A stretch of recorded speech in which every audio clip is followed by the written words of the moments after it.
Hey, greetings, Saints. Welcome to Chaplain pt.1.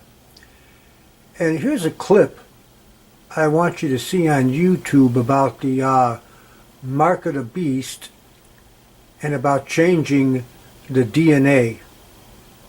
You heard me right, that the mark of the beast changes the DNA inside people.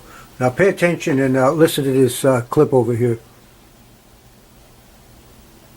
Hello, Sid Roth here with L.A. Marzulli in L.A. I am so intrigued with these people that are being interviewed that say they've been abducted. Tell me about this doctor you spoke to, Dr. Lear, who started out as a skeptic of this whole phenomena. He's a surgeon. Yes. Tell me about him. Well, Lear was asked by a friend to go in and look at this patient who claimed to have some sort of a implant or whatever, something under his skin. And, you know, first Lear just figured it was probably a wire or maybe a BB from childhood accident or something. But when he found out that the person was claiming to have been abducted by so-called aliens, he did an about-face and walked out of the room. Didn't want anything to do with this stuff. And in some ways, who could blame him? So he goes in, reluctantly, he's sort of persuaded to come back and at least just look at the thing. Looks at the x-rays, yes, there seems to be something there. So he decides to operate, he goes in. And to his absolute astonishment, what he discovers is a very small metallic implant. But over this implant, and this is obviously a magnification, I'll use my fist, is a secretion, a membrane of some sort. And he takes his scalpel and he tries to cut this membrane and he can't cut it. He then takes a forceps and goes in and yanks this thing out. And it comes out sometimes, he's done 16 of these things since, but it comes out sometimes in 2 or 3 pieces.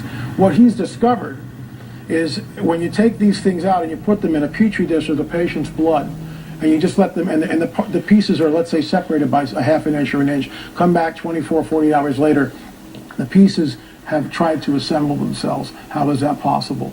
These implants are giving out a clock speed of a frequency, which we believe is a sawtooth, which means it's a computer wave. It's a clock speed at 300 gigahertz, which is 100 times faster than the fastest computer we have on the planet.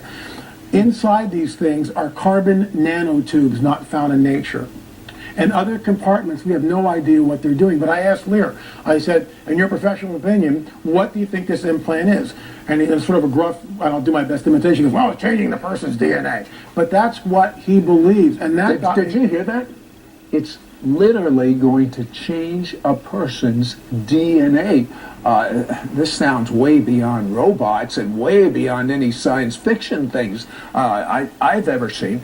What is the source, in your opinion? Are there really flying saucers? Well, there's 2 paradigms a person can embrace. One is the extraterrestrial hypothesis, that these are entities from the Pleiadian star system or Zeta Reticuli, or, pick your poison, and they're coming here, they are our overlords. I call it the coming great deception, that they've decided to, that they created all life on this planet, they genetically manipulated early man, they started our civilizations, now they're back at this critical juncture in human history to usher mankind into a time of peace, prosperity, and the knowledge. science fiction people go that way. Right.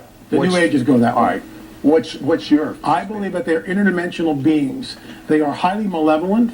They are pernicious. They are evil.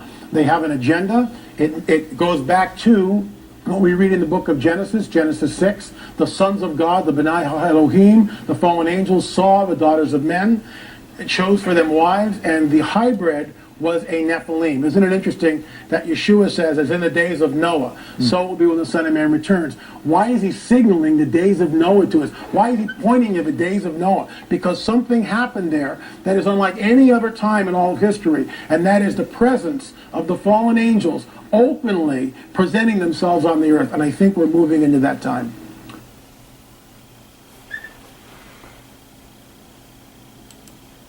Okay, that was quite amazing, Saints. And we're going to talk about this because the Lord gave me a word concerning this that I want to share with you.